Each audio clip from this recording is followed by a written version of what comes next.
İğneme 6 tane 4 milim kristal, 6 tane de 4 milim çiçek rondela aldım ve misinamın arkasına doğru ilerletiyorum. Burada düğüm atıyorum.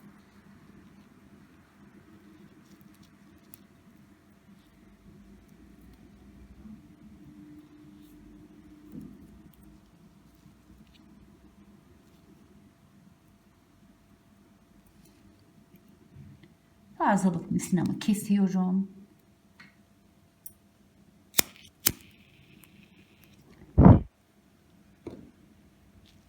Bu şekilde bağladım. Ve ilk kristalimden geçiyorum.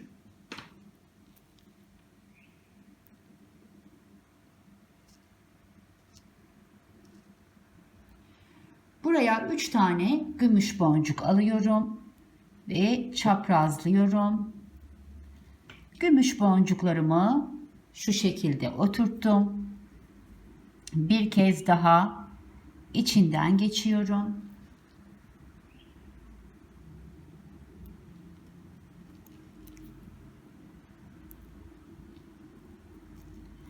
Ve ortadaki gümüş boncuğumdan çıkıyorum. 6 tane gümüş boncuk alıyorum ve bu boncuğuma çaprazlıyorum. Buraya boncuktan halkamı oluşturmuş oldum. Bir tur daha içinden geçeceğim.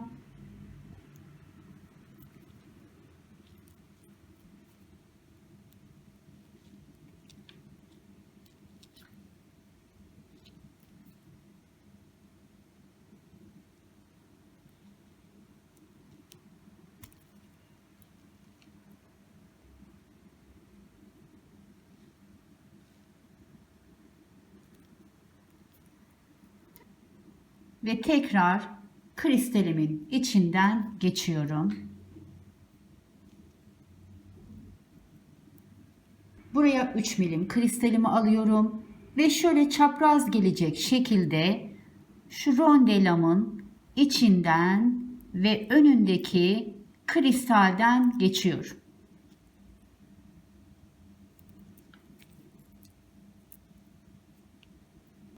Boncuğumu şu şekilde buraya oturtmuş oldum. 3 tane gümüş boncuk alıyorum ve bu kristalimi tekrar çaprazlıyorum.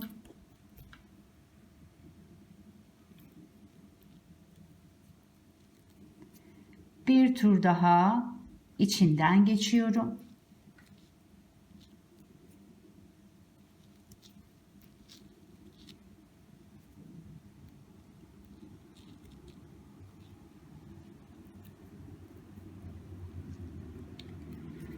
Ve ortadaki boncuğumdan çıkıyorum. Buraya 2 tane koyu renk boncuk aldım ve bu boncuğumu çaprazlıyorum. Şu şekilde oturttum. Sol taraftaki boncuğumdan geçiyorum. 2 boncuk daha alıyorum ve sağ taraftaki boncuğumdan iniyorum. Buraya 4 sıra herringbone yapıyorum arkadaşlar. Tekrar sol taraftaki 2 tane boncuğumdan çıktım. 2 boncuk daha alıyorum ve sağ taraftaki boncuğumdan iniyorum.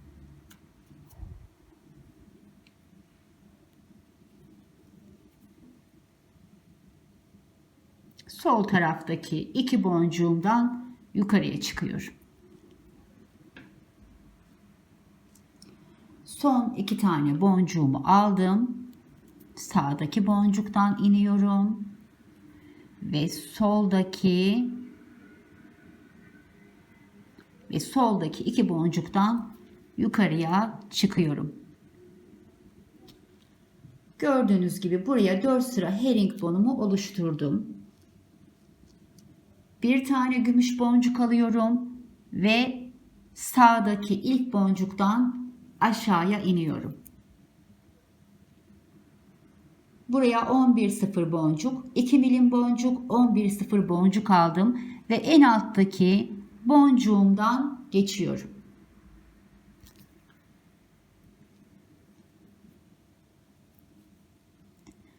Diğer boncuğumdan çıkıyorum.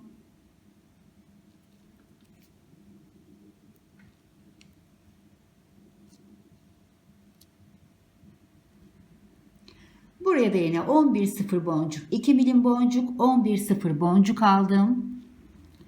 Ve üstteki boncuğumdan çıkıyorum. Şu şekilde boncuklarımı oturtmuş oldum. Şimdi gümüş boncuğumdan geçiyorum.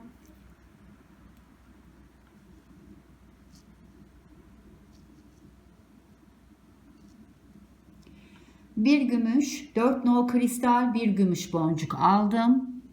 Bu boncuğumu çaprazlıyorum. Şöyle oturttum. Bir tur daha içinden geçiyorum.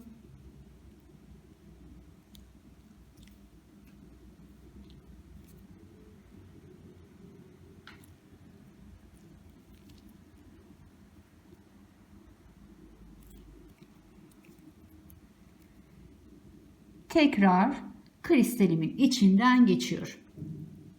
İğneme 6 tane çiçek rondela, 5 tane 4 milim kristal boncuk alıyorum ve son çıkmış olduğum boncuğuma çaprazlıyorum. Bu şekilde boncuklarımı oturttum ve bir kez daha içinden geçiyorum hepsinin.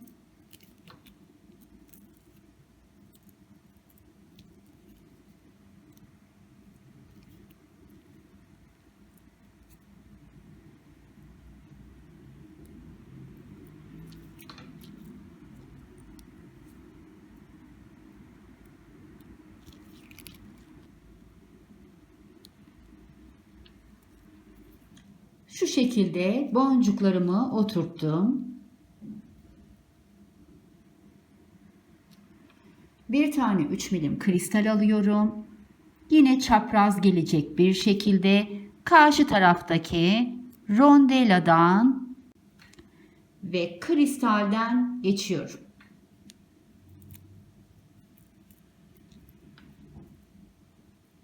Ortaya kristalimi şu şekilde oturttum. 3 tane gümüş boncuk alıyorum Ve bu kristalimi çaprazlıyorum. Bir tur daha içinden geçiyorum.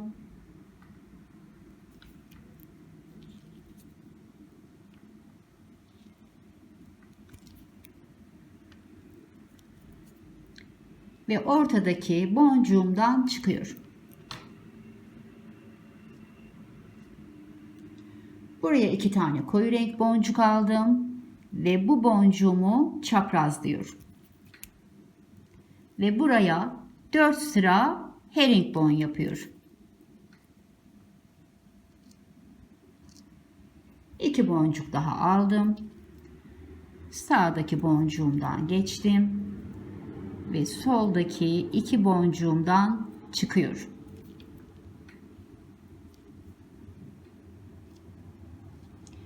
İki boncuk daha aldım. Sağdaki boncuktan indim. Soldaki 2 boncuğumdan çıkıyorum. Son 2 boncuğumu aldım. Sağdaki 2 boncuktan indim. Ve soldaki 2 boncuğumdan da yukarıya çıkıyorum. Buraya bir tane gümüş boncuk alıyorum ve sağdaki ilk boncuktan aşağıya iniyorum.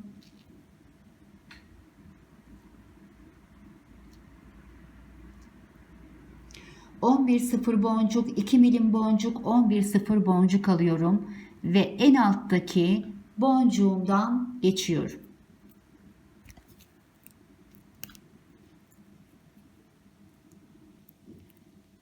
Ve yan taraftaki boncuğumdan geçiyorum.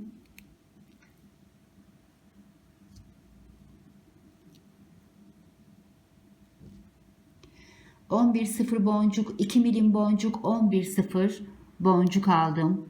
En üstteki koyu renk boncuğumdan geçiyorum.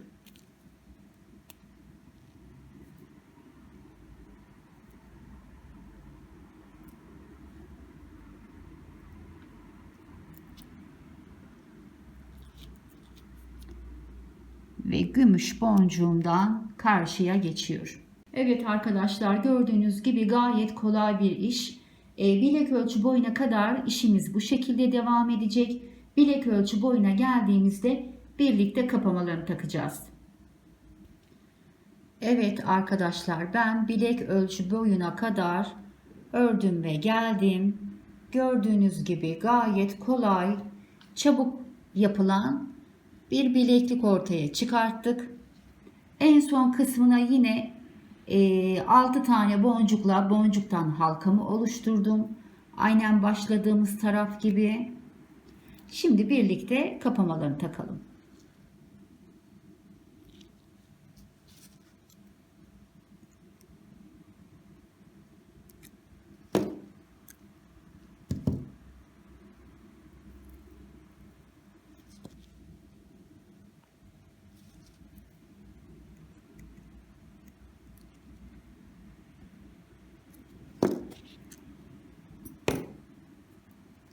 Evet. Kapamalarımızı da taktık. Şöyle bir birleştirelim. Gördüğünüz gibi gayet kolay ve şık bir bileklik elde etmiş olduk.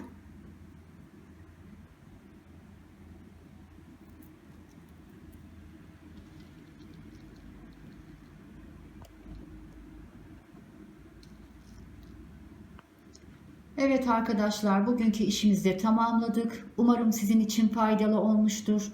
Bir dahaki işimize kadar sevgi ve sağlıkla kalın.